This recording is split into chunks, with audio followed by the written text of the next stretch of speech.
നമസ്കാരം. ആനന്ദ് ഇന്റർനാഷണൽ ന്യൂസിലേക്ക് സ്വാഗതം. പ്രധാന വാർത്തകൾ. അമേരിക്കയും ഇസ്രായേലും ആക്രമണം തുടരുന്ന സാഹചര്യത്തിൽ സമാധാന ചർച്ചകൾക്ക് തയ്യാറാണെന്ന് അറിയിച്ച ഇറാൻ, ചർച്ചകൾ ഇറാന്റെ അന്തസ്സ് കാത്തു സൂക്ഷിച്ചുകൊണ്ടുള്ളതാകണമെന്നും ആരുടെയും നിർദ്ദേശങ്ങൾക്ക് വഴങ്ങി ഒന്നിനും തയ്യാറാവില്ലെന്നും ഇറാൻ പ്രതിനിധി അബ്ദുൾ മജീദ് ഹക്കിമിലാഹി. അമേരിക്കൻ സൈനിക നടപടിയെ പിന്തുണയ്ക്കാത്തതിന് പിന്നാലെ സ്പെയിനിന് നേരെ US പ്രസിഡന്റ് ഡൊണാൾഡ് ട്രംപിന്റെ ഭീഷണി.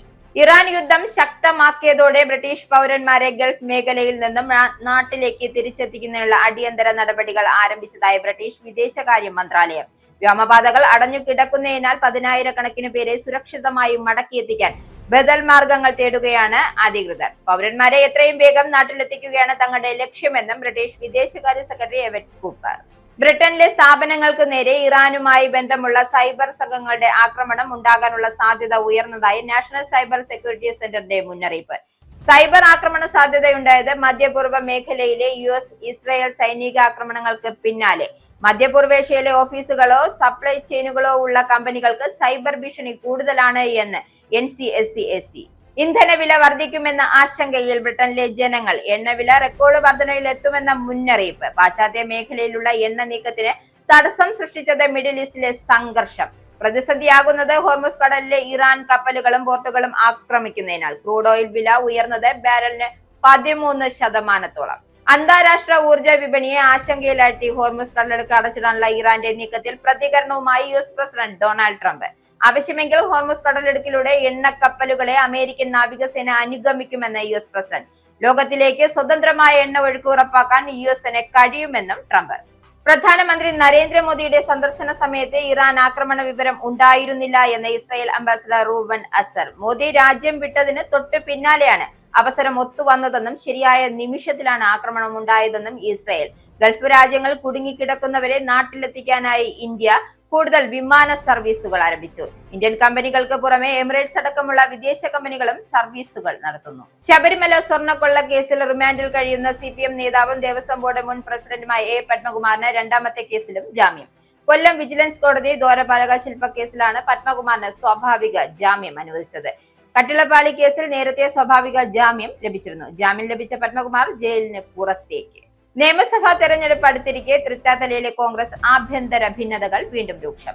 മുൻ MLA VT ബൽറാമിനെതിരെ ഒരു ഭാഗം നേതാക്കൾ വിമർശനവുമായി രംഗത്ത്. VT ബൽറാം ഗ്രൂപ്പ് അടിസ്ഥാനത്തിൽ മാത്രമാണ് പ്രവർത്തിക്കുന്നതെന്നും ഒരു ഭാഗം നേതാക്കൾ. പാർട്ടി പ്രവർത്തകരെ വിശ്വാസത്തിലെടുക്കാത്ത ബൽറാമിന്റെ ഏകാധിപത്യ രീതി അംഗീകരിക്കാൻ കഴിയില്ലെന്ന് വിമർശനം.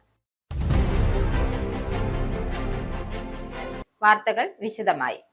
ഇറാൻ യുദ്ധം ശക്തമാക്കിയതോടെ ഗൾഫ് മേഖലയിലെ പ്രശ്നബാധിത പ്രദേശങ്ങളിലുള്ള ബ്രിട്ടീഷ് പൗരന്മാരെ നാട്ടിലേക്ക് തിരിച്ചെത്തിക്കുന്നതിനുള്ള അടിയന്തര നടപടികൾ ആരംഭിച്ചതായി ബ്രിട്ടീഷ് വിദേശകാര്യ മന്ത്രാലയം. വ്യോമപാതകൾ പലയിടങ്ങളിലും അടച്ചിട്ടിരിക്കുന്നതിനാൽ 10,000-കണക്കിന് പേരെ സുരക്ഷിതമായി മടക്കിയെത്തിക്കാൻ ബദൽ മാർഗങ്ങൾ തേടുകയാണ് അധികൃതർ. എല്ലാ സാധ്യതകളും പരിശോധിച്ച ആളുകളെ സുരക്ഷിതരായ ബ്രിട്ടനിലേക്ക് എത്തിക്കുമെന്നും ബ്രിട്ടീഷ് വിദേശകാര്യ സെക്രട്ടറി എവറ്റ് കൂപ്പർ അറിയിച്ചു. ആവശ്യമായിടത്ത് ഗൾഫ് രാജ്യങ്ങളിലേക്ക് പ്രത്യേക ഉദ്യോഗസ്ഥരെ വിന്യസിക്കുമെന്നും എത്രയും വേഗത്തിൽ പൗരന്മാരെ നാട്ടിലെത്തിക്കുകയാണ് ലക്ഷ്യമെന്നും അവർ വ്യക്തമാക്കി. അമേരിക്കയും ഇസ്രായേലും നടത്തിയ ആക്രമണങ്ങൾക്ക് പിന്നാലെ ഇറാൻ ഗൾഫ് മേഖലയിൽ സൈനിക താവളങ്ങൾക്കും സിവിലിയൻ കേന്ദ്രങ്ങൾക്കും നേരെ ആക്രമണം ശക്തമാക്കിയതോടെ നിരവധി പ്രധാന വിമാനത്താവളങ്ങൾ പ്രവർത്തനം നിർത്തിവച്ചിരിക്കുകയായിരുന്നു. ലോകത്തിലെ ഏറ്റവും തിരക്കേറിയ വിമാനത്താവളങ്ങളിലൊന്നായ ദുബായ് ഇന്റർനാഷണൽ എയർപോർട്ട് തുടർച്ചയായ 2ാം ദിവസവും അടഞ്ഞുകിടക്കുന്നതായാണ് റിപ്പോർട്ട്. പുതിയ പ്രതിസന്ധി മേഖലയിൽ വീണ്ടും അനിശ്ചിതത്വം സൃഷ്ടിച്ചിരിക്കുകയാണ്. ഗൾഫ് രാജ്യങ്ങളിൽ താമസിക്കുന്നവരും വിനോദസഞ്ചാരികളും ട്രാൻസിറ്റ് യാത്രക്കാരും ഉൾപ്പെടെ ഏകദേശം 3 ലക്ഷം ബ്രിട്ടീഷുകാരാണ് വിവിധ രാജ്യങ്ങൾ കുടുങ്ങിക്കിടക്കുന്നതെന്ന് അധികൃതർ വ്യക്തമാക്കി. ഇതിൽ 1,02,000 പേർ ഇതിനകം തന്നെ ബ്രിട്ടനിലേക്ക് മടങ്ങാൻ രജിസ്റ്റർ ചെയ്തിട്ടുണ്ട്. സർക്കാർ ഇവരെ തിരിച്ചെത്തിക്കുന്നത് ഉൾപ്പെടെയുള്ള പ്രത്യേക പരിഗണന നൽകിയിട്ടുണ്ട്. മധ്യപൂർവ്വ മേഖലയിലെ US ഇസ്രായേൽ സൈനിക ആക്രമണങ്ങൾക്ക് പിന്നാലെ ബ്രിട്ടനിലെ സ്ഥാപനങ്ങൾക്ക് നേരെ ഇറാനുമായി ബന്ധമുള്ള സൈബർ സംഘങ്ങളുടെ ആക്രമണം ഉണ്ടാകാനുള്ള സാധ്യത ഉയർന്നതായി നാഷണൽ സൈബർ സെക്യൂരിറ്റി സെന്റർ മുന്നറിയിപ്പ് നൽകി. മധ്യപൂർവേഷ്യയിലെ ഓഫീസുകളോ സപ്ലൈ ചെയിനുകളോ ഉള്ള കമ്പനികൾക്ക് സൈബർ ഭീഷണി കൂടുതലാണ് എന്ന് ഏജൻസികൾ ഇറാന്റെ പരമാധികാരി ആയത്തുള്ള അലി ഖമേനി കൊല്ലപ്പെട്ടതടക്കമുള്ള ശക്തമായ സൈനിക ആക്രമണങ്ങൾ നടന്നിട്ടും ഇറാന്റെ പിന്തുണയുള്ള ഹാക്കർമാർക്ക് ഇപ്പോഴും സൈബർ ആക്രമണ ശേഷിയുണ്ട് എന്ന് NCSAC ചൂണ്ടിക്കാട്ടി. ബ്രിട്ടനിലേക്കുള്ള നേരിട്ടുള്ള സൈബർ ഭീഷണി കടുത്തതല്ല എങ്കിലും ഇറാൻ ബന്ധമുള്ള സംഘങ്ങളുടെ ആക്രമണത്തിൽ അനുബന്ധ നാശനഷ്ടം സംഭവിക്കാമെന്നാണ് വിലയിരുത്തൽ. വിമാനത്താവളങ്ങൾ, വൈദ്യുതി നിലയങ്ങൾ പോലുള്ള നിർണായക അടിസ്ഥാന സൗകര്യങ്ങൾ അടിയന്തര ജാഗ്രത പാലിക്കണമെന്നും IT സംവിധാനങ്ങളുടെ നിരീക്ഷണം ശക്തമാക്കണമെന്നും NCSAC ദേശീയ പ്രതിരോധ വിഭാഗം വ്യക്തമാക്കിയിട്ടുണ്ട്. സൈബർ സുരക്ഷാ കമ്പനിയായ സോഫോസിലെ ഡയറക്ടർ റാഫെ പില്ലിംഗ് ഇറാൻ ചൈനയുടെയോ റഷ്യയുടെയോ തലത്തിലുള്ള ശക്തിയല്ല എങ്കിലും അവഗണിക്കാനാവാത്ത ശേഷിയുള്ളവരാണ് എന്ന് അഭിപ്രായപ്പെട്ടു. അതിനിടെ US ആസ്ഥാനമായ ക്രൗഡ് സ്ട്രൈക്ക് ഇറാൻ ബന്ധമുള്ള സംഘങ്ങൾ ഡിസ്ട്രിബ്യൂട്ടഡ് ഡിനൈൽ ഓഫ് സർവീസ് ആക്രമണങ്ങൾ ആരംഭിച്ചതായും കണ്ടെത്തി. മുൻ FBI സൈബർ വിഭാഗം ഉദ്യോഗസ്ഥയും ഹാൽസിയൻ കമ്പനിയിലെ ഉന്നത ഉദ്യോഗസ്ഥയുമായ സിന്ധിയ കൈസർ ഇറാന്റെ സൈബർ പ്രവർത്തനങ്ങൾ സർക്കാർ പിന്തുണയും ക്രിമിനൽ സംഘങ്ങളുള്ള കൂട്ടുകെട്ടുമാണ് എന്ന് വ്യക്തമാക്കി. പശ്ചിമേഷ്യയിൽ തുടരുന്ന സംഘർഷങ്ങളും വ്യോമമേഖലയിൽ നിലനിൽക്കുന്ന സുരക്ഷാ നിയന്ത്രണങ്ങളും കാരണം സന്ദർശന വിസയിൽ എത്തിയ മാതാപിതാക്കൾക്ക് തിരിച്ചുപോക്കൽ അനിശ്ചിതത്തിലായി. മിഡിൽ ഈസ്റ്റിലൂടെ സർവീസ് നടത്തുന്ന പ്രധാന വിമാന കമ്പനികൾ സർവീസ് റദ്ദാക്കിയതാണ് പ്രതിസന്ധിക്ക് കാരണം. എയർലൈൻ കമ്പനികളിൽ നിന്നും വ്യക്തമായ മറുപടി ലഭിക്കാത്തതും യാത്രാ ഇൻഷുറൻസ് ക്ലെയിമുകൾ സംബന്ധിച്ച അനിശ്ചിതത്വവും മൂലം കടുത്ത ആശങ്കയാണ് ഉടലെടുത്തിരിക്കുന്നത്. നിർബന്ധിത സാഹചര്യത്തിൽ മടങ്ങാനാവാത്തവർ ഉടൻ തന്നെ UK വിസ ആൻഡ് ഇമിഗ്രേഷൻ വഴി എക്സെപ്ഷണൽ അഷുറൻസ് അല്ലെങ്കിൽ വിസ എക്സ്റ്റൻഷൻ അപേക്ഷ സമർപ്പിക്കണമെന്നും ഈ രംഗത്തെ വിദഗ്ധർ ചൂണ്ടിക്കാട്ടുന്നു. ഓൺലൈൻ അപേക്ഷയിൽ നിലവിലെ വിസയുടെ പകർപ്പ്, പാസ്പോർട്ട് വിവരങ്ങൾ, വിമാന സർവീസ് റദ്ദാക്കിയ തെളിയിക്കുന്ന എയർലൈൻ ഇമെയിൽ മെസ്സേജ്, പുതുക്കിയ ടിക്കറ്റ് വിവരങ്ങൾ, UKയിലെ താമസ വിലാസം, ബന്ധപ്പെടാനുള്ള വിവരങ്ങൾ എന്നിവ ചേർക്കണം. അപേക്ഷ സമർപ്പിച്ചതിന്റെ സ്ഥിരീകരണം ഇമെയിൽ സൂക്ഷിക്കുന്നത് നിർണായകമാണ് എന്നും നിയമ ഉപദേശകർ വ്യക്തമാക്കുന്നുണ്ട്. പ്രത്യേക സാഹചര്യങ്ങൾ തെളിയിക്കാനായി താൽക്കാലികമായി രാജ്യത്ത് തുടരാൻ അനുമതി നൽകുന്ന രീതിയിലാണ് നിലവിലുള്ളതെന്നും അവർ കൂട്ടിച്ചേർത്തു. ഇതിനിടെ ഏറ്റവും വലിയ വെല്ലുവിളിയായി ഉയരുന്നത് മരുന്നുകളുടെ ലഭ്യതയാണ്. പ്രമേഹം, രക്തസമ്മർദ്ദം, ഹൃദ്രോഗം തുടങ്ങിയ ദീർഘകാല അസുഖങ്ങൾക്ക് നിശ്ചിത ദിവസങ്ങൾക്കുള്ളിൽ മരുന്നുകൾ മാത്രം കരുതിയെത്തിയ നിരവധി മാതാപിതാക്കളാണ് പ്രശ്നത്തിൽപ്പെട്ടിരിക്കുന്നത്. സന്ദർശക വിസയിലുള്ളവർക്ക് സാധാരണയായി സൗജന്യ ചികിത്സ അവകാശമില്ല എങ്കിലും അടിയന്തര ചികിത്സയ്ക്ക് നാഷണൽ ഹെൽത്ത് സർവീസ് സേവനം ലഭ്യമാണ്. അടിയന്തര സാഹചര്യത്തിൽ സമീപത്തെ GP സർജറി താൽക്കാലിക രജിസ്ട്രേഷനും ആവശ്യപ്പെടാം. ബ്രിട്ടനിലെ NHS ആശുപത്രികളിൽ അടിയന്തര ചികിത്സയ്ക്കായി എത്തുന്ന രോഗികൾ കിടക്കകൾക്കായി മണിക്കൂറുകളോളം കാത്തിരിക്കേണ്ടി വരുന്ന ഗുരുതരാവസ്ഥ തുടരുന്നതിന്റെ റിപ്പോർട്ട് പുറത്ത്. ഡോക്ടർമാർ അഡ്മിഷൻ നിർദ്ദേശിച്ചതിനു ശേഷം 24 മണിക്കൂറിലേറെ ആശുപത്രി വരാന്തയിൽ കിടക്കായി കഴിഞ്ഞ വർഷം കാത്തിരുന്നത് 52,000 പേരാണെന്ന് കണക്കുകളിൽ വ്യക്തം. കണക്കുകൾ അനുസരിച്ച് 6,893 പേർക്ക് 48 മണിക്കൂറിനു ശേഷമാണ് കിടക്ക ലഭിച്ചത്. ആക്സിഡന്റ് ആൻഡ് എമർജൻസി വിഭാഗങ്ങളുടെ വരാന്തകളിൽ, ട്രോളിയിലും കസേരകളിലും ചിലപ്പോൾ നിലത്തുമായി രോഗികൾ കാത്തിരിക്കുന്ന അവസ്ഥയാണ് റിപ്പോർട്ടുകൾ തുറന്നുകാട്ടുന്നത്. ഈ സാഹചര്യം ദേശീയ അടിയന്തര അവസ്ഥയായി വിലയിരുത്തുകയാണ് റോയൽ കോളേജ് ഓഫ് നഴ്സിംഗ്. പ്രശ്നം പരിഹരിക്കാൻ സർക്കാർ അടിയന്തര ഇടപെടൽ നടത്തണമെന്ന് സംഘടന ആവശ്യപ്പെട്ടു. കഴിഞ്ഞ വർഷങ്ങളിലെ ഏറ്റവും തിരക്കേറിയ ശീതകാലമാണ് NHS നേരിട്ടതെന്നും അധികൃതർ സമ്മതിക്കുന്നുണ്ട് എങ്കിലും ഫലപ്രദമായ പരിഹാരങ്ങൾ മുന്നോട്ട് വെക്കുന്നതിൽ പുരോഗതി ഉണ്ടായിട്ടില്ല. പകരം കോറിഡോർ കെയർ എന്ന രീതിയിൽ പല ട്രസ്റ്റുകളും പ്രായോഗികമായി അംഗീകരിച്ചിരിക്കുകയാണ്. ചില ആശുപത്രികൾ കോറിഡോർ കെയർ തന്നെ പതിവ് സംവിധാനമായി മാറിയതായും കണക്കുകൾ സൂചിപ്പിക്കുന്നുണ്ട്. ഗുരുതര രോഗാവസ്ഥയുള്ളവർ പോലും ഇടം കിട്ടാതെ വരാന്തകൾ പാർപ്പിക്കേണ്ട അവസ്ഥയും ബ്രിട്ടന്റെ പൊതുജന ആരോഗ്യത്തെ തന്നെ പ്രതിസന്ധിയിൽ കൂടുതൽ വ്യക്തമാകുകയാണ്. ഇന്ധനവില വർദ്ധിക്കുമെന്ന ആശങ്കയിൽ ബ്രിട്ടനിൽ ജനങ്ങൾ പെട്രോൾ സ്റ്റേഷനുകളിലേക്ക് ഓടുന്ന കാഴ്ചയാണ് ഇപ്പോൾ പുറത്തുവരുന്നത്. എണ്ണവില റെക്കോർഡ് വർധനവ് താണ്ടുമെന്ന മുന്നറിയിപ്പ്. മിഡിൽ ഈസ്റ്റിലെ സംഘർഷം പാശ്ചാത്യ മേഖലയിലേക്കുള്ള എണ്ണ നീക്കത്തിന് തടസ്സം സൃഷ്ടിച്ചിട്ടുണ്ട്. ഹോർമുസ് കടലിടുക്കിൽ ഇറാൻ കപ്പലുകളും പോർട്ടുകളും ആക്രമിക്കുന്നതാണ് പ്രതിസന്ധിയാകുന്നത്. എണ്ണവില ഇതിനകം തന്നെ കുതിച്ചിട്ടുണ്ട്. ക്രൂഡ് ഓയിൽ വില ബാരലിന് 13% ഉയർന്നത്. 2024 ജൂലൈക്ക് ശേഷമുള്ള റെക്കോർഡ് വർധനവാണ് ഇത്. എന്നാൽ ചെലവ് കൂടുമെന്ന ആശങ്കയിൽ പെട്രോളും ഡീസലും വാങ്ങിക്കൂട്ടരുത് എന്ന് ഡ്രൈവർമാർക്ക് AA നിർദ്ദേശം നൽകി. എന്നാൽ ജനങ്ങൾ ഇത് അവഗണിച്ച് പമ്പുകളിലേക്ക് ഓടുകയാണ്. ലണ്ടനിൽ പല ഭാഗത്തും ഇന്ധനം തീർന്നതോടെ പമ്പുകൾ അടയ്ക്കേണ്ടി വന്നു. സൗദി അറേബ്യയിലെയും ഖത്തറിലെയും ഇന്ധന പ്ലാന്റുകൾക്ക് നേരെ ഇറാൻ ആക്രമണം നടത്തിയതിനെ തുടർന്ന് ഇവ അടച്ചിട്ട് പ്രതിസന്ധി രൂക്ഷമാകുമെന്നാണ് ആശങ്ക. അതേസമയം ഇന്ധനവില ഉയർന്നാൽ രാജ്യത്ത് പണപ്പെരുപ്പം വീണ്ടും ഉയരാൻ ഇടയാകുമെന്നാണ് ആശങ്ക. ഇതോടെ പലിശ കുറയ്ക്കാനുള്ള നീക്കങ്ങൾ ബാങ്ക് ഓഫ് ഇംഗ്ലണ്ട് മാറ്റിവെക്കുമെന്ന് വിപണി സൂചിപ്പിക്കുന്നുണ്ട്. അമേരിക്കയും ഇസ്രയേലും തുടരുന്ന കടുത്ത ആക്രമണങ്ങൾക്കിടയിലും സമാധാന ചർച്ചകൾക്ക് തയ്യാറാണെന്നറിയിച്ച് ഇറാൻ.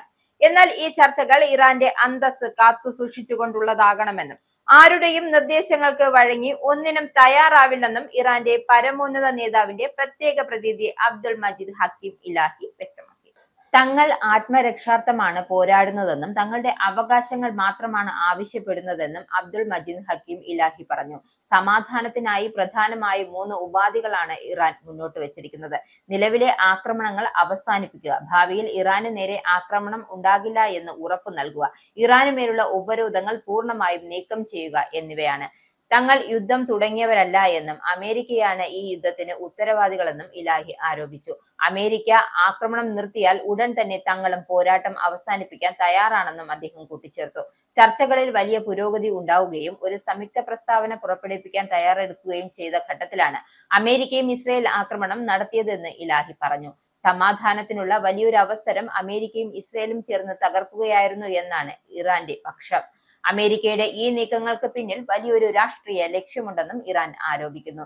ഇന്ത്യ, ചൈന, റഷ്യ തുടങ്ങിയ രാജ്യങ്ങൾ ലോകശക്തികളായി ഉയരുന്നത് തടയാനാണ് അമേരിക്ക യുദ്ധം സൃഷ്ടിക്കുന്നതെന്നും ഇലാഹി കൂട്ടിച്ചേർത്തു. ലോകത്തിന്റെ അധികാരം ഈ രാജ്യങ്ങളിലേക്ക് മാറുന്നത് തടയുവാനും അമേരിക്കയുടെ ആഗോള ആധിപത്യം നിലനിർത്തുന്നതിനുമാണ് ഇത്തരം സംഘർഷങ്ങൾ ഉണ്ടാക്കുന്നതെന്നും അദ്ദേഹം കുറ്റപ്പെടുത്തി. ഇന്ത്യയെ പോലുള്ള രാജ്യങ്ങളെ ഒരു പങ്കാളിയായി കാണാൻ അമേരിക്ക ആഗ്രഹിക്കുന്നില്ലെന്നും അദ്ദേഹം വിമർശിച്ചു. ഇറാനെതിരെ യുഎസും ഇസ്രയേലും സംയുക്തമായി നടത്തുന്ന സൈനിക നടപടിയെ പിന്തുണയ്ക്കാത്തതിന് പിന്നാലെ സ്പെയിനും നേരെ യുഎസ് പ്രസിഡന്റ് ഡൊണാൾഡ് ട്രംപിന്റെ ഭീഷണി. സ്പെയിനുമായുള്ള വ്യാപാരം അവസാനിപ്പിക്കുമെന്ന് പ്രസിഡന്റ് ഡൊണാൾഡ് ട്രംപ്. സ്പെയിനുമായുള്ള എല്ലാ വ്യാപാരവും ഞങ്ങൾ അവസാനിപ്പിക്കാൻ പോകുന്നു. ജർമ്മൻ ചാൻസലർ ഫ്രീഡറിക് മെർസുമായുള്ള ഓവൽ ഓഫീസ് കൂടിക്കാഴ്ചയ്ക്കിടെ മാധ്യമങ്ങളോട് സംസാരിക്കുകയായിരുന്നു ട്രംപ്. സ്പെയിനുമായി ഞങ്ങൾക്കൊന്നും ചെയ്യാനില്ല എന്നും അദ്ദേഹം വ്യക്തമാക്കി. ഐക്യരാഷ്ട്രസഭയുടെ ചട്ടങ്ങൾക്ക് വിരുദ്ധമായുള്ള ഏതെങ്കിലും ആക്രമണങ്ങളിൽ സ്പെയിനിലെ സംയുക്തമായി പ്രവർത്തിക്കുന്ന താവളങ്ങൾ ഉപയോഗിക്കാൻ തന്റെ രാജ്യം യുഎസിനെ അനുവദിക്കില്ല എന്ന് സ്പാനിഷ് വിദേശകാര്യമന്ത്രി ജോസ് മാനുവൽ അൽബാരസ് കഴിഞ്ഞ ദിവസം പറഞ്ഞിരുന്നു. ഇതിനു പിന്നാലെയാണ് ട്രംപിന്റെ ഭീഷണി പ്രസ്താവന എത്തിയത്. ഇറാനെതിരായ ആക്രമണത്തിൽ സ്പെയിനിലെ സൈനിക താവളങ്ങൾ ഉപയോഗിച്ചിട്ടില്ല എന്നും അൽബാരസ് വ്യക്തമാക്കിയിട്ടുണ്ട്. എന്നാൽ സ്പെയിൻ നിഷേധിച്ചാലും തങ്ങൾക്ക് വേണമെങ്കിൽ താവളം ഉപയോഗിക്കാമായിരുന്നു എന്നാണ് ട്രംപ് വ്യക്തമാക്കിയിരിക്കുന്നത്. ഞങ്ങൾക്ക് വേണമെങ്കിൽ അവരുടെ താവളം ഉപയോഗിക്കാം, ഞങ്ങൾ അവിടെ പറന്നെത്താം, അത് ഉപയോഗിക്കരുത് എന്ന് ആരും ഞങ്ങളോട് പറയില്ല എന്നും, പക്ഷേ ഞങ്ങൾ അത് ചെയ്യേണ്ടതില്ല എന്നും ട്രംപ് പറഞ്ഞു. സ്പെയിനുമായുള്ള എല്ലാ വ്യാപാരവും ഞങ്ങൾ വിച്ഛേദിക്കാൻ പോകുന്നു. സ്പെയിനുമായി ഒരു ബന്ധവും ഞങ്ങൾ ആഗ്രഹിക്കുന്നില്ല എന്നും യുഎസ് പ്രസിഡന്റ് കൂട്ടിച്ചേർത്തു. ഇറാനെതിരായ ആക്രമണം 10 ദിവസം കൂടി ഇതേ രീതിയിൽ തുടർന്നാൽ നിർണായകമായ മിസൈലുകളുടെ ശേഖരം തീർന്നുപോകാൻ സാധ്യതയുണ്ട് എന്ന് സൂചന. പ്രത്യേകിച്ച് മിസൈലുകളെ തകർക്കാൻ ഉപയോഗിക്കുന്ന താഡ് SM-3 തുടങ്ങിയ പ്രതിരോധ മിസൈലുകളുടെ ലഭ്യതയിൽ വലിയ കുറവുണ്ടെന്ന് വിദഗ്ധർ. ആയുധ ഉൽപാദനത്തിന്റെ കാര്യത്തിൽ ഇറാൻ കൈവരിച്ചിരിക്കുന്ന വേഗത അമേരിക്കയ്ക്ക് വലിയ വെല്ലുവിളിയാണ് ഉയർത്തുന്നത്. ഇറാൻ പ്രതിമാസം 100-ലധികം മിസൈലുകൾ നിർമ്മിക്കുമ്പോൾ അമേരിക്കയ്ക്ക് പ്രതിമാസം 6-7 പ്രതിരോധ മിസൈലുകൾ മാത്രം നിർമ്മിക്കാൻ സാധിക്കുന്നുള്ളൂ എന്നും സ്റ്റേറ്റ് സെക്രട്ടറി മാർക്കോ റൂബിയോ വ്യക്തമാക്കിയിട്ടുണ്ട്. റഷ്യ, ചൈന തുടങ്ങിയ വൻ ശക്തികളിൽ നിന്നുമുള്ള ഹ്രസ്വകാല ആക്രമണങ്ങളെ പ്രതിരോധിക്കാൻ രൂപകൽപ്പന ചെയ്ത അമേരിക്കൻ മിസൈൽ കവചങ്ങൾക്ക് ഇറാന്റെ തുടർച്ചയായ റോക്കറ്റ് ആക്രമണങ്ങളെ നേരിടാൻ പ്രയാസമാകുമെന്നും വിദഗ്ധർ വിലയിരുത്തുന്നു. ആയുധശേഖരം കുറവാണെന്ന പെന്റഗണിന്റെയും സൈനിക മേധാവി ജനറൽ ഡാൻ കെന്റെയും മുന്നറിയിപ്പുകളെ തള്ളിക്കളയുന്ന നിലപാടാണ് പ്രസിഡന്റ് ട്രംപ് സ്വീകരിച്ചിരിക്കുന്നത്. അമേരിക്കയുടെ പക്കൽ വലിയ ആയുധ ശേഖരമുണ്ടെന്നും ഈ ആയുധങ്ങൾ ഉപയോഗിച്ച് എത്ര കാലം വേണമെങ്കിലും യുദ്ധം ചെയ്യാമെന്നും ട്രംപ് തന്റെ സോഷ്യൽ മീഡിയ പോസ്റ്റിലൂടെ അവകാശപ്പെട്ടു. എന്നാൽ വിപുലമായ യുദ്ധം വലിയ സാമ്പത്തിക ബാധ്യതയ്ക്ക് ആയുധക്ഷാമത്തിനും കാരണമാകുമെന്ന ആശങ്കയിൽ ഉറച്ചു നിൽക്കുകയാണ് പ്രതിരോധ വക്താക്കൾ. അന്താരാഷ്ട്ര ഊർജ വിപണിയെ ആശങ്കയിലാഴ്ത്തി ഹോർമുസ് കടലിടുക്ക് അടച്ചിടാനുള്ള ഇറാന്റെ നീക്കത്തിൽ പ്രതികരണവുമായി യുഎസ് പ്രസിഡന്റ് ഡൊണാൾഡ് ട്രംപ്. ആവശ്യമെങ്കിൽ ഹോർമുസ് കടലിടുക്കിലൂടെ എണ്ണക്കപ്പലുകളെ അമേരിക്കൻ നാവികസേന അനുഗമിക്കുമെന്നും യുഎസ് പ്രസിഡന്റ് പറഞ്ഞു. ട്രംപിന്റെ പ്രതികരണം ട്രൂത്ത് സോഷ്യലിലൂടെ. ആവശ്യമെങ്കിൽ അമേരിക്കൻ നാവികസേനയ്ക്ക് ഹോർമുസ് കടലിടുക്കിന്റെ എണ്ണ ടാങ്കറുകളെ അനുഗമിക്കാൻ തുടങ്ങും. ലോകത്തിലെ സ്വതന്ത്രമായ എണ്ണ ഒഴുക്ക് ഉറപ്പാക്കാൻ യുഎസിന് കഴിയുമെന്നും ട്രംപ് വ്യക്തമാക്കി. സംഘർഷം രൂക്ഷമാകുന്ന സാഹചര്യത്തിൽ ഗൾഫ് വഴിയുള്ള സമുദ്ര വ്യാപാരത്തിന് റിസ്ക് ഇൻഷുറൻസ് സാമ്പത്തിക ഗ്യാരണ്ടികളും നൽകണമെന്ന് ട്രംപ് യുഎസ് ഡെവലപ്മെന്റ് ഫിനാൻഷ്യൽ കോർപ്പറേഷനോട് നിർദ്ദേശിച്ചു. ഉടൻ തന്നെ പ്രാബല്യത്തിൽ വരട്ടെ എന്നും ഗൾഫ് വഴിയുള്ള എല്ലാ സമുദ്ര വ്യാപാരത്തിനും പ്രത്യേകിച്ച് ഊർജത്തിനും വളരെ ന്യായമായ വിലയ്ക്ക് റിസ്ക് ഇൻഷുറൻസും സാമ്പത്തിക സുരക്ഷയ്ക്കുമുള്ള ഗ്യാരണ്ടികളും നൽകാൻ ഞാൻ യുണൈറ്റഡ് സ്റ്റേറ്റ്സ് ഡെവലപ്മെന്റ് ഫിനാൻസ് കോർപ്പറേഷനോട് ഉത്തരവിട്ടിട്ടുണ്ട്. ഇത് എല്ലാ ഷിപ്പിംഗ് ലൈനുകൾക്കും ലഭ്യമാകും. ആവശ്യമെങ്കിൽ US നാവികസേന എത്രയും വേഗം ഹോർമുസ് കടലിടുക്കിലേക്ക് ടാങ്കറുകൾക്ക് അകമ്പടി സേവിക്കാൻ തുടങ്ങും. എന്തുതന്നെയായാലും ലോകത്തിലേക്ക് സ്വതന്ത്രമായ എണ്ണ ഒഴുക്ക് ഉറപ്പാക്കാൻ US കഴിയും. US ലോകത്തിലെ ഏറ്റവും വലിയ സാമ്പത്തിക സൈനിക ശക്തിയാണ്. കൂടുതൽ നടപടികൾ വരാനിരിക്കുന്നുവെന്നും ട്രംപ് ട്രൂത്ത് സോഷ്യൽ വ്യക്തമാക്കി. ഹോർമുസിലെ തടസ്സം നേരിട്ടതോടെ ക്രൂഡ് ഓയിലിന്റെ വില കുതിച്ചുയർന്നത് 2024 ശേഷം ആദ്യമായി ബ്രന്റ് ക്രൂഡ് ബാരലിന് $85 മുകളിലെത്തി. ഹോർമുസ് കടലിടുക്ക് അടയ്ക്കുന്നതിന് ചങ്കെടുപ്പോടെയാണ് ലോകരാഷ്ട്രങ്ങളും അന്താരാഷ്ട്ര ഊർജ വിപണിയും ഉറ്റുനോക്കുന്നത്. കടലിടുക്ക് അനിശ്ചിതമായി അടച്ചിടുന്നത് ആഗോളതലത്തിൽ എണ്ണവില നിയന്ത്രണാതീതമായി ഉയരാൻ ഇടയാകുമെന്നതാണ് പ്രധാനമായി ഉയരുന്ന ആശങ്ക. ഇംഗ്ലണ്ടിലെ കെന്റ് അയ്യപ്പ ക്ഷേത്രം സംഘടിപ്പിച്ച ആറ്റുകാൽ പൊങ്കാല വളരെ ഭക്തിസാന്ദ്രമായി കൊണ്ടാടി. കെന്റിലെ മേഡ്സ്റ്റോൺ എന്ന സ്ഥലത്ത് വെച്ചാണ് ആറ്റുകാൽ പൊങ്കാല ചടങ്ങുകൾ നടത്തപ്പെട്ടത്. രാവിലെ 9 മണിക്ക് അഷ്ടദ്രവ്യ മഹാഗണപതി ഹോമത്തോടെ പൂജകൾക്ക് തുടക്കമായി. തുടർന്ന് മൃത്യുഞ്ജയ ഹോമവും ദേവീ പൂജയും സഹസ്രനാമാർച്ചനയും നടത്തി. രാവിലെ 9:45 പൊങ്കാല അടുപ്പിലേക്ക് അഗ്നി പകർന്ന് ഉച്ചയ്ക്ക് 2:45 പൊങ്കാല നിവേദ്യത്തോടെ പൊങ്കാല മഹോത്സവത്തിന് പരിസമാപ്തിയായി. വിശേഷാൽ പൂജകൾക്ക് അഭിജിത്ത് താഴൂർമന, ഹരിനാരായണൻ നമ്പീശിരൻ, വടക്കേ വെളിയില്ലം വിഷ്ണു രവി എന്നിവർ പ്രധാന കാർമ്മികത്വം വഹിച്ചു. വെള്ളിയോട്ടില്ലം അദ്രി വാസുദേവ് സഹകാർമ്മികത്വം വഹിച്ചു. ഇംഗ്ലണ്ടിലെ വിവിധ ഭാഗങ്ങളിൽ നിന്നുമുള്ള ധാരാളം ഭക്തർ ഈ പുണ്യ ചടങ്ങുകളിൽ പങ്കെടുത്തു. ആറ്റുകാൽ ദേവി ഭക്തരുടെ നേതൃത്വത്തിൽ ലണ്ടനിലെ ന്യൂഹാം മാനോ പാർക്കിലുള്ള ശ്രീമുരുക ക്ഷേത്രത്തിൽ വർഷം തോറും നടത്തിവരുന്ന ആറ്റുകാൽ പൊങ്കാലയുടെ 19ാമത് സമർപ്പണം 2026 മാർച്ച് 3 ഭക്തി നിർഭരമായി ആചരിച്ചു. തിരുവനന്തപുരം ആറ്റുകാൽ ഭഗവതി ക്ഷേത്രത്തിൽ പൊങ്കാല നേർച്ച സമർപ്പിച്ച ദേവീ കൃപയും പുണ്യവും പൊങ്കാലയ്ക്കുള്ള അവസരവും UK ദേവീ ഭക്തർക്കായി ഒരുക്കണമെന്ന ആഗ്രഹത്തിൽ ഡോക്ടർ ഓമന ഗംഗാധരന്റെ നേതൃത്വത്തിൽ ലണ്ടനിലെ ആറ്റുകാൽ സിസ്റ്റേഴ്സ് തുടക്കം കുറിച്ച പൊങ്കാലയുടെ 19ാമത് വാർഷികമാണ് മാർച്ച് 3 ശ്രീ മുരുക മഹാക്ഷേത്രത്തിൽ നടത്തപ്പെട്ടത്. ബ്രിട്ടനിലെ നിരാലംബരായ സ്ത്രീകളുടെ സഹായത്തിനും ഉന്നമനത്തിനും ശക്തി സ്രോതസ്സായി നിലകൊള്ളുന്ന ബ്രിട്ടീഷ് ഏഷ്യൻ വുമൺ നെറ്റ്വർക്ക് കൂട്ടായ്മയുടെ ചേറും സാമൂഹ്യ പ്രവർത്തകയും എഴുത്തുകാരിയുമായ ഡോക്ടർ ഓമന ഗംഗാധരനാണ് ലണ്ടനിലെ ആറ്റുകാൽ പൊങ്കാലയ്ക്ക് തുടക്കം കുറിച്ച് നാളിതുവരെയായി നേതൃത്വം നൽകിപ്പോരുന്നത്. മുൻ സിവിക് മേയറും UK ആദ്യ മലയാളി കൗൺസിലറുമാണ് ഡോക്ടർ ഓമന. മാർച്ച് 3 രാവിലെ 9:30 പൂജാതി കർമ്മങ്ങൾ ആരംഭിച്ചു. ഉച്ചപൂജയോടെ സമാപിച്ചു. നവാഗതരായ ധാരാളം ദേവീ ഭക്തരുടെ സാന്നിധ്യവും സാമീപ്യവും UK വർദ്ധിച്ച സാഹചര്യത്തിൽ ഇത്തവണ വിവിധ ഭാഗങ്ങളിൽ നിന്നുമായി വലിയ പങ്കാളിത്തമാണ് ഉണ്ടായത്. നിരവധി ജീവകാരുണ്യ പ്രവർത്തനങ്ങൾ നടത്തിപ്പോരുന്ന British Asian women's network London breast cancer സൊസൈറ്റിയുടെ മുഖ്യ പ്രായോജകരുമാണ്. ഈ വർഷത്തെ ഫണ്ട് സെന്റ് ജോസഫ് ഹോസ്പിറ്റൽസ് ഹാഗ്നിയിലെ ക്യാൻസർ രോഗികളുടെ അന്തിമ പരിചരണ സെന്ററിലേക്കാവും നൽകുക. ഇനി പൗണ്ട്, യൂറോ, ഡോളർ, രൂപ ഇന്നത്തെ വിനിമയ നിരക്ക്. ഒരു പൗണ്ട് 122.84 ഇന്ത്യൻ രൂപ. ഒരു പൗണ്ട് 1.15 യൂറോ. ഒരു US ഡോളർ 92.27 ഇന്ത്യൻ രൂപ. ഒരു യൂറോ 107.01 ഇന്ത്യൻ രൂപ. ഒരു പൗണ്ട് 1.33 US ഡോളർ. ഒരു കനേഡിയൻ ഡോളർ 67.41 ഇന്ത്യൻ രൂപ. ഇനിയൊരു ഇടവേള.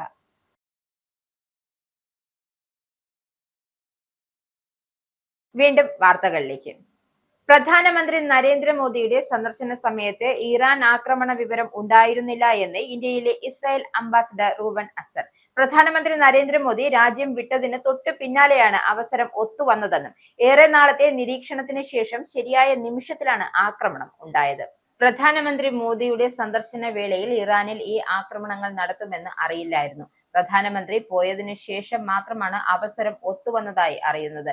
പ്രധാനമന്ത്രി മോദിയുമായുള്ള സംഭാഷണത്തിനിടെ ഞങ്ങൾ പ്രാദേശിക വികസനത്തെക്കുറിച്ച് സംസാരിച്ചു. പക്ഷേ ഞങ്ങൾക്ക് അറിയാത്ത എന്തെങ്കിലും പങ്കുവെക്കാൻ കഴിയില്ലായിരുന്നു. പ്രധാനമന്ത്രി മോദി അവിടെ എത്തിയപ്പോൾ ഓപ്പറേഷൻ ഉടൻ നടക്കുമെന്ന് ഇസ്രായേലിന് അറിയില്ലായിരുന്നു. അദ്ദേഹം പോയതിനു ശേഷം ശനിയാഴ്ച രാവിലെ മാത്രമാണ് ഞങ്ങൾ ഓപ്പറേഷനുള്ള സുരക്ഷാ മന്ത്രിയുടെ അംഗീകാരം നേടിയതെന്നും അദ്ദേഹം വിശദീകരിച്ചു. സന്ദർശനം കഴിഞ്ഞ് 2 ദിവസത്തിന് ശേഷം അമേരിക്കയും ഇസ്രായേലും ഇറാനെതിരെ ആക്രമണം ആരംഭിച്ചു. ഫെബ്രുവരി 26 പ്രധാനമന്ത്രി നരേന്ദ്രമോദിയും ബെഞ്ചമിൻ നെതന്യാഹുവും നടത്തിയ ചർച്ചകൾക്ക് ശേഷം ഇന്ത്യയും ഇസ്രായേലും തങ്ങളുടെ ബന്ധങ്ങളെ തന്ത്രപരമായ പങ്കാളിത്തത്തിലേക്ക് ഉയർത്തുകയും 17 കരാറുകൾ ഒപ്പുവെക്കുകയും ചെയ്തു. പതിറ്റാണ്ടുകളായി ഇസ്രായേലിന് ഇറാനിൽ നിന്നുമുള്ള ഭീഷണികൾ നേരിടേണ്ടി വരികയാണ് എന്നും അതിനാൽ ഇറാനിയൻ ഭരണകൂടത്തെയും അവരുടെ സൈനിക സംവിധാനത്തിനെയും മനസ്സിലാക്കുവാനും എല്ലാ മാർഗങ്ങളും സ്വീകരിച്ചുവെന്നും അദ്ദേഹം പറഞ്ഞു. ഭീഷണിയുടെ സ്വഭാവം കാരണം വർഷങ്ങളായി ഞങ്ങൾ കോടിക്കണക്കിന് ഡോളർ ചെലവാക്കി. ഇറാന്റെ വ്യോമ പ്രതിരോധ സംവിധാനങ്ങളെ മറികടക്കാൻ ഇസ്രായേൽ സൈന്യം കെട്ടിപ്പടുക്കുകയും സാങ്കേതിക വിദ്യകൾ വികസിപ്പിക്കുകയും ചെയ്യേണ്ടി വന്നു എന്നും അദ്ദേഹം കൂട്ടിച്ചേർത്തു. ഇന്ത്യക്കും ഗൾഫ് രാജ്യങ്ങൾക്കും ഇടയിൽ കൂടുതൽ വിമാന സർവീസുകൾ തുടങ്ങി. കുടുങ്ങിക്കിടക്കുന്നവരെ നാട്ടിലെത്തിക്കുന്നതിനാണ് മുൻഗണന. ഇന്ത്യൻ കമ്പനികൾക്ക് പുറമെ എമിറേറ്റ്സ് അടക്കമുള്ള വിദേശ കമ്പനികളും സർവീസ് നടത്തുന്നുണ്ട്. സ്പൈസ് ജെറ്റ് ഇന്ന് ഫുജറയിൽ നിന്നും മുംബൈ, ഡൽഹി എന്നിവിടങ്ങളിലേക്ക് സർവീസ് നടത്തും. എയർ ഇന്ത്യ ഗൾഫിൽ കുടുങ്ങിക്കിടക്കുന്നവരെ തിരിച്ചെത്തിക്കാനായി 3 വലിയ വിമാനങ്ങൾ അയച്ചിട്ടുണ്ട്. മുംബൈയിൽ നിന്നും ദുബായിലേക്കും ജിദ്ദയിലേക്കും ഡൽഹിയിൽ നിന്ന് ദുബായിലേക്കുമാണ് വിമാനം അയച്ചത്. ഈ വിമാനങ്ങൾ ഇന്ന് ഇന്ത്യയിലേക്ക് തിരിച്ച് സർവീസ് നടത്തും. എയർ ഇന്ത്യ എക്സ്പ്രസ് ആകട്ടെ മസ്കറ്റിൽ നിന്നുമുള്ള സർവീസുകൾ ഇന്ന് തുടരും. കൊച്ചി, ഡൽഹി, മുംബൈ എന്നിവിടങ്ങളിലേക്ക് അധിക സർവീസുകൾ നടത്തും. ഇൻഡിഗോയാകട്ടെ ഗൾഫിൽ കുടുങ്ങിക്കിടക്കുന്നവരെ തിരിച്ചെത്തിക്കുന്നതിനായി ഇൻഡിഗോ കമ്പനി ജിദ്ദയിൽ നിന്നും 4 വിമാനങ്ങളും മസ്കത്തിൽ നിന്നും 1 വിമാനവും ക്രമീകരിച്ചു. കനേഡിയൻ പ്രധാനമന്ത്രി മാർക്ക് കാർണിയുടെ സന്ദർശനം ഇരു രാജ്യങ്ങൾക്കുമിടയിൽ ശക്തമായ അടിത്തറ ഉണ്ടാക്കിയതായി പ്രധാനമന്ത്രി നരേന്ദ്രമോദി. തന്റെ ഇന്ത്യ സന്ദർശനം കാനഡ ഇന്ത്യ പങ്കാളിത്തത്തിന്റെ പുതുക്കൽ മാത്രമല്ല, പുതിയ താൽപര്യങ്ങളുടെ വിപുലീകരണമാണ് എന്ന് കാർണി എക്സിൽ പോസ്റ്റ് ചെയ്തു. നിങ്ങൾ പറഞ്ഞത് തികച്ചും ശരിയാണ്. നിങ്ങളുടെ സന്ദർശനം നവീകരിച്ച പങ്കാളിത്തത്തിന് ശക്തമായ അടിത്തറ സൃഷ്ടിച്ചു. നമ്മുടെ രാജ്യങ്ങളിൽ ജനങ്ങളുടെ വിശ്വാസവും വളർച്ചയും നവീകരണവും സമൃദ്ധിയും നിറഞ്ഞ ഒരു ഭാവി കെട്ടിപ്പടുക്കാൻ നിങ്ങളോടൊപ്പം ഒരുമിച്ച് പ്രവർത്തിക്കാൻ ഞാൻ ആഗ്രഹിക്കുന്നു എന്നാണ് മോദി എക്സിൽ കുറിച്ചത്. ഫെബ്രുവരി 27 മുതൽ മാർച്ച് 2 വരെ കനേഡിയൻ പ്രധാനമന്ത്രി ഇന്ത്യയിലുണ്ടായിരുന്നു.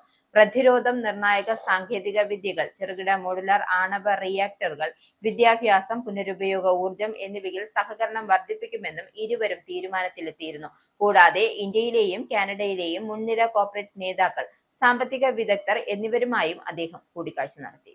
ശബരിമല സ്വർണ്ണക്കൊള്ള കേസിൽ റിമാൻഡിൽ കഴിയുന്ന CPM നേതാവും ദേവസ്വം ബോർഡ് മുൻ പ്രസിഡന്റുമായ A. പത്മകുമാറിന് 2ാമത്തെ കേസിൽ ജാമ്യം. ദ്വാരപാലക ശില്പക്കേസിലാണ് കൊല്ലം വിജിലൻസ് കോടതി പത്മകുമാറിന് സ്വാഭാവിക ജാമ്യം അനുവദിച്ചത്. ആദ്യം അറസ്റ്റിലായ കട്ടിളപ്പാളി കേസിൽ നേരത്തെ സ്വാഭാവിക ജാമ്യം ലഭിച്ചിരുന്നു. 90 ദിവസത്തെ റിമാൻഡ് പൂർത്തിയാക്കിയതോടെയാണ് ദ്വാരപാലകയിലെ ജാമ്യ ഹർജി നൽകിയത്. SIT കുറ്റപത്രം സമർപ്പിക്കാത്തത് കൂടി ചൂണ്ടിക്കാട്ടിയായിരുന്നു ജാമ്യാപേക്ഷ. 2ാമത്തെ കേസുകളും ജാമ്യം ലഭിച്ച പത്മകുമാർ ഇന്ന് ജയിൽ മോചിതനാകും. കേസിൽ 7 പ്രതികൾ ഇതിനോടകം ജാമ്യം നേടി പുറത്തിറങ്ങിയിരുന്നു. 1ാം പ്രതി ഉണ്ണികൃഷ്ണൻ പോറ്റിയടക്കം 5 പേർക്ക് സ്വാഭാവിക ജാമ്യമാണ് ലഭിച്ചത്. 2 പേർക്കാണ് സാധാരണ ജാമ്യം അനുവദിച്ചത്. 1ാം പ്രതി ഉണ്ണികൃഷ്ണൻ പോറ്റി, മുൻ അഡ്മിനിസ്ട്രേറ്റീവ് ഓഫീസർ മുരാരി ബാബു, മുൻ executive officer D. Sudheesh Kumar, മുൻ പ്രസിഡന്റും കമ്മീഷണറുമായ N. വാസു, മുൻ എക്സിക്യൂട്ടീവ് ഓഫീസർ S. ശ്രീകുമാർ എന്നിവർക്ക് സ്വാഭാവിക ജാമ്യവും തന്ത്രി കണ്ഠരര് രാജീവർ, മുൻ തിരുവാഭരണ കമ്മീഷണർ K.S. ബൈജു എന്നിവർക്ക് സാധാരണ ജാമ്യവുമാണ് കോടതി അനുവദിച്ചത്. നിയമസഭാ തെരഞ്ഞെടുപ്പ് അടുത്തിരിക്കെ തൃത്താത്തലയിലെ കോൺഗ്രസിൽ ആഭ്യന്തര ഭിന്നതകൾ വീണ്ടും രൂക്ഷമാകുന്നു. മുൻ MLA ആയ VT ബൽറാമിനെതിരെ ഒരു വിഭാഗം നേതാക്കൾ വിമർശനവുമായി രംഗത്തെത്തി. VT ബൽറാം ഗ്രൂപ്പ് അടിസ്ഥാനത്തിൽ മാത്രമാണ് പ്രവർത്തിക്കുന്നത് എന്നാണ് ഒരു വിഭാഗം നേതാക്കളുടെ ആരോപണം. ബൽറാമിന്റെ നടപടികളിൽ പ്രതിഷേധിച്ച് തൃത്താത്തലയിലെ ഒരു വിഭാഗം കോൺഗ്രസ് നേതാക്കൾ പ്രത്യേക യോഗം ചേർന്നു. കഴിഞ്ഞ ദിവസമാണ് K. കരുണാകരൻ ഫൗണ്ടേഷന്റെ പേരിൽ പുതിയ ഗ്രൂപ്പ് രൂപീകരണം നടന്നത്. DCC ഭാരവാഹികൾ, യൂത്ത് കോൺഗ്രസ് സംസ്ഥാന ഭാരവാഹികൾ ഉൾപ്പെടെ 30-ലധികം നേതാക്കളുടെ നേതൃത്വത്തിലായിരുന്നു യോഗം നടന്നത്. പാർട്ടി പ്രവർത്തകരെ വിശ്വാസത്തിലെടുക്കാത്ത ബൽറാമിന്റെ ഏകാധിപത്യ രീതി അംഗീകരിക്കാൻ കഴിയില്ലെന്നും ഗ്രൂപ്പ് യോഗത്തിൽ വിമർശനമുയർന്നു. കഴിഞ്ഞ നിയമസഭാ തെരഞ്ഞെടുപ്പിലും തൃത്താത്തലയിലെ കോൺഗ്രസിലെ ഗ്രൂപ്പ് തർക്കമായിരുന്നു VT ബൽറാമിന്റെ തോൽവിക്ക് വഴിയൊരുക്കിയത്. തെരഞ്ഞെടുപ്പ് അടുത്തിരിക്കുന്ന സാഹചര്യത്തിൽ തർക്കം കൂടുതൽ രൂക്ഷമാകുന്നത് പാർട്ടിക്ക് തിരിച്ചടിയാകുമെന്ന ആശങ്കയും പ്രവർത്തകരിലുണ്ട്. അതേസമയം വിഷയത്തിൽ ബൽറാം ഇതുവരെയും പ്രതികരിച്ചിട്ടില്ല. ആറ്റുകാൽ പൊങ്കാലയ്ക്കിടെ SMV സ്കൂളിൽ അനധികൃത പാർക്കിംഗ് ഫീസ് പിരിച്ചത് തെറ്റായ നടപടിയെന്ന് വിദ്യാഭ്യാസ മന്ത്രി V. ശിവൻകുട്ടി.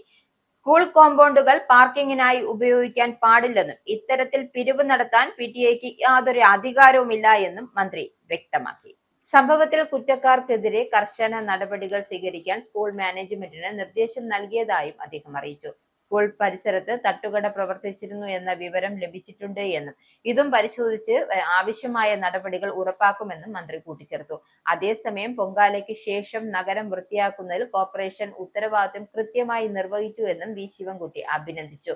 ജീവനക്കാരടക്കം ആവശ്യമായ എല്ലാ ക്രമീകരണങ്ങളും നടത്തിയെന്നും ഈ വിഷയത്തിൽ മാധ്യമങ്ങൾ അനാവശ്യ വിവാദം സൃഷ്ടിക്കേണ്ട കാര്യമില്ലെന്നും അദ്ദേഹം കൂട്ടിച്ചേർത്തു. പൊങ്കാലയ്ക്കെത്തിയ ഭക്തരിൽ നിന്നും പാർക്കിങ്ങിന്റെ പേരിൽ വൻതുക ഈടാക്കിയ SMV സ്കൂൾ PTA പ്രസിഡന്റിനെയും ഭാരവാഹിയെയും പോലീസ് കഴിഞ്ഞ ദിവസം അറസ്റ്റ് ചെയ്തിരുന്നു. മേയറുടെ ഇടപെടലാണ് അറസ്റ്റിലേക്ക് നയിച്ചത്. SMV സ്കൂളിലെ PTA പ്രസിഡന്റ് കർണൻ, ഭാരവാഹി ഹാഷിം എന്നിവരാണ് അറസ്റ്റിലായത്. ഇനി സ്പോർട്സ്.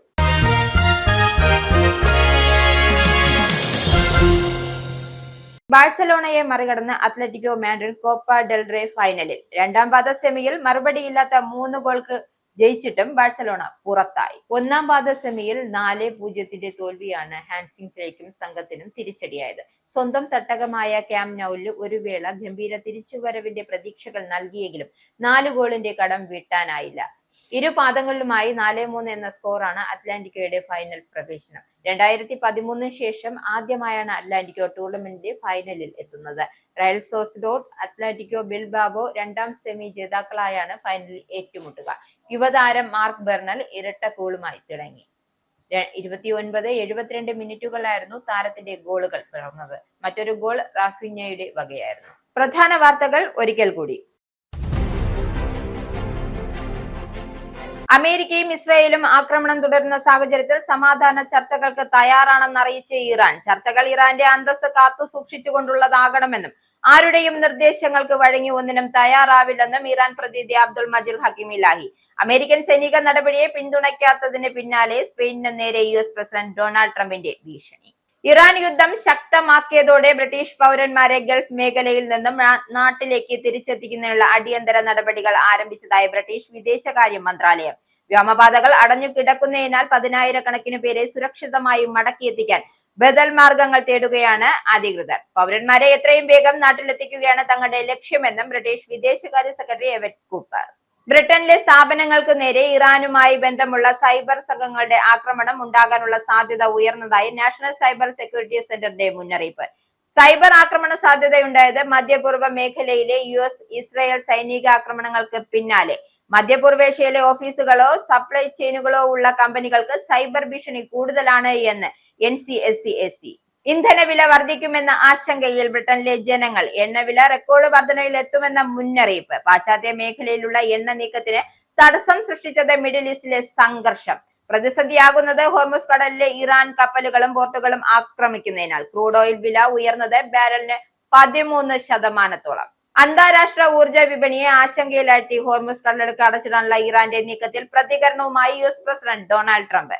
ആവശ്യമെങ്കിൽ ഹോർമുസ് കടലിടുക്കിലൂടെ എണ്ണക്കപ്പലുകളെ അമേരിക്കൻ നാവികസേന അനുഗമിക്കുമെന്ന് US പ്രസിഡന്റ്. ലോകത്തിലേക്ക് സ്വതന്ത്രമായ എണ്ണ ഒഴുക്ക് ഉറപ്പാക്കാൻ US-ന് കഴിയുമെന്നും ട്രംപ്. പ്രധാനമന്ത്രി നരേന്ദ്രമോദിയുടെ സന്ദർശന സമയത്ത് ഇറാൻ ആക്രമണ വിവരം ഉണ്ടായിരുന്നില്ല എന്ന് ഇസ്രായേൽ അംബാസഡർ റൂബൻ അസർ. മോദി രാജ്യം വിട്ടതിന് തൊട്ടു പിന്നാലെയാണ് അവസരം ഒത്തുവന്നതെന്നും ശരിയായ നിമിഷത്തിലാണ് ആക്രമണം ഉണ്ടായതെന്നും ഇസ്രായേൽ. ഗൾഫ് രാജ്യങ്ങൾ കുടുങ്ങിക്കിടക്കുന്നവരെ നാട്ടിലെത്തിക്കാനായി ഇന്ത്യ കൂടുതൽ വിമാന സർവീസുകൾ ആരംഭിച്ചു. ഇന്ത്യൻ കമ്പനികൾക്ക് പുറമെ എമിറേറ്റ്സ് അടക്കമുള്ള വിദേശ കമ്പനികളും സർവീസുകൾ നടത്തുന്നു. ശബരിമല സ്വർണ്ണക്കൊള്ള കേസിൽ റിമാൻഡിൽ കഴിയുന്ന CPM നേതാവും ദേവസ്വം ബോർഡ് മുൻ പ്രസിഡന്റുമായ A. പത്മകുമാറിന് രണ്ടാമത്തെ കേസിലും ജാമ്യം. കൊല്ലം വിജിലൻസ് കോടതി ദ്വാരപാലക ശില്പക്കേസിലാണ് പത്മകുമാറിന് സ്വാഭാവിക ജാമ്യം അനുവദിച്ചത്. കട്ടിളപ്പാളി കേസിൽ നേരത്തെ സ്വാഭാവിക ജാമ്യം ലഭിച്ചിരുന്നു. ജാമ്യം ലഭിച്ച പത്മകുമാർ ജയിലിന് പുറത്തേക്ക്. നിയമസഭാ തെരഞ്ഞെടുപ്പ് അടുത്തിരിക്കെ തൃത്താത്തലയിലെ കോൺഗ്രസ് ആഭ്യന്തര ഭിന്നതകൾ വീണ്ടും രൂക്ഷം. മുൻ MLA ആയ VT ബൽറാമിനെതിരെ ഒരു ഭാഗം നേതാക്കൾ വിമർശനവുമായി രംഗത്ത്. VT ബൽറാം ഗ്രൂപ്പ് അടിസ്ഥാനത്തിൽ മാത്രമാണ് പ്രവർത്തിക്കുന്നതെന്നും ഒരു ഭാഗം നേതാക്കൾ. പാർട്ടി പ്രവർത്തകരെ വിശ്വാസത്തിലെടുക്കാത്ത ബൽറാമിന്റെ ഏകാധിപത്യ രീതി അംഗീകരിക്കാൻ കഴിയില്ലെന്ന് വിമർശനം. ഈ ബുള്ളറ്റിൻ കൂടി സമാപിക്കുന്നു. നന്ദി, നമസ്കാരം.